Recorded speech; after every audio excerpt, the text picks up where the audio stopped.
কেমন আছো বন্ধুরা? ছোটদের পুরাণ কথা চ্যানেলে সকলকে স্বাগত। বন্ধুরা, আজকে আমি বলবো লঙ্কার রাজা রাবণের দাদার কথা। রাবণের মেজ ভাই কুম্ভকর্ণ, ছোট ভাই বিভীষণ এবং একটি বোন শূর্পণখা। এছাড়া রাবণের একটি দাদা ছিল। সেই দাদার কাহিনী বলবো তোমাদের। বিশ্বশ্রবা মুনির সাথে বিয়ে হয়েছিল ভরদ্বাজ মুনির কন্যা লতার।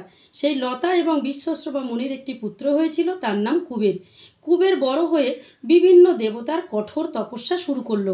তার সেই তপস্যায় বিভিন্ন দেবতা সন্তুষ্ট হলো। এমনকি ব্রহ্মাদেব নিজে এসে তাকে অমরত্ব বর প্রদান করলো। এছাড়া পবনদেব, অগ্নিদেব, যক্ষদেব, ইন্দ্রদেব আরও অন্যান্য দেবতারা এসে তাকে নানান ধরনের বর দিল এবং বর দেওয়ার সাথে সাথে প্রত্যেকেই তাকে বিপুল ধন সম্পদ হওয়ার আশীর্বাদ করল। তপস্যা শেষে কুবের তার পিতা বিশ্বশ্রবা মুনিকে এসে বলল, পিতা, সব দেবতারা তো আমাকে বিপুল ধনৈশ্বর্য দিয়েছে, কিন্তু রাখার তো কোনো জায়গা দেয়নি। তখন বিশ্বশ্রবা মুনি তাকে বলল, তুমি লঙ্কায় যাও। লঙ্কা হলো রাক্ষসদের রাজত্ব, কিন্তু রাক্ষসরা নারায়ণের ভয়ে পাতালে আশ্রয় নিয়েছে। সেই লঙ্কায় গিয়ে তুমি রাজত্ব করো।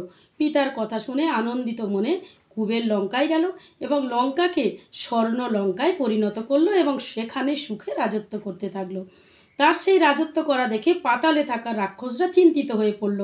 তারা তাদের রাজা মাল্যবানের সঙ্গে পরামর্শ করল যে যদি মাল্যবানের মেয়ে নিকষা গিয়ে বিশ্বশ্রবা মুনির কাছ থেকে একটি পুত্র সন্তানের আশীর্বাদ আনতে পারে, তাহলে নিকষার পুত্রই হবে লঙ্কার রাজা এবং রাক্ষসরা আবার সেখানে ফিরে যেতে পারে। পিতা এবং অন্যান্য রাক্ষসদের কথা মতো নিকষা বিশ্বশ্রবা মুনির কাছে গেল এবং সন্তান প্রার্থনা করল। বিশ্বশ্রবা মুনি বলল যে ঠিক আছে, তোমার আবেদনে আমি খুশি হয়েছি। তোমাকে 3টি পুত্র কন্যার আশীর্বাদ করছি, 2 পুত্র এবং একটি কন্যা, কিন্তু তারা 3জনেই রাক্ষস হবে।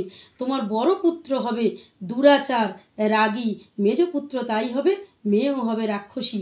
কারণ এখন সূর্যদেব অস্ত যাচ্ছে, এই সময়টা রাক্ষস বেলা বলে, আর তুমি রাক্ষস বেলাতে আমার কাছে আশীর্বাদ নিতে এসছো। এ কথা শুনে নিকষা কাঁদতে লাগলো, বলল, প্রভু, আপনি ব্রাহ্মণ, আপনার পুত্র সবাই রাক্ষস হবে, আমার পুত্রকে কেউ ন্যায়পরায়ণ হবে না? তার সেই করুণ আবেদনে সন্তুষ্ট হয়ে বিশ্বশ্রবা মুনি বলল, ঠিক আছে, তোমার আরও একটি পুত্র সন্তানের আশীর্বাদ করছি, যে হবে ন্যায়পরায়ণ। তারপর নিকষা তার পিতার কাছে পাতালে ফিরে গেল এবং পরপর 4টি পুত্রকন্যার জন্ম দিল। তার প্রথম পুত্র হলো রাবণ, দ্বিতীয় পুত্র কুম্ভকর্ণ এবং ছোট পুত্র হলো বিভীষণ এবং একটি মেয়ে হলো শূর্পণখা। এবং এই 4 ভাই বোনের বড় দাদা হলো কুবের। বন্ধুরা, আজকের এই পর্যন্ত। আমার এই কাহিনী কেমন লাগলো তোমরা লাইক কমেন্টস করে জানিও।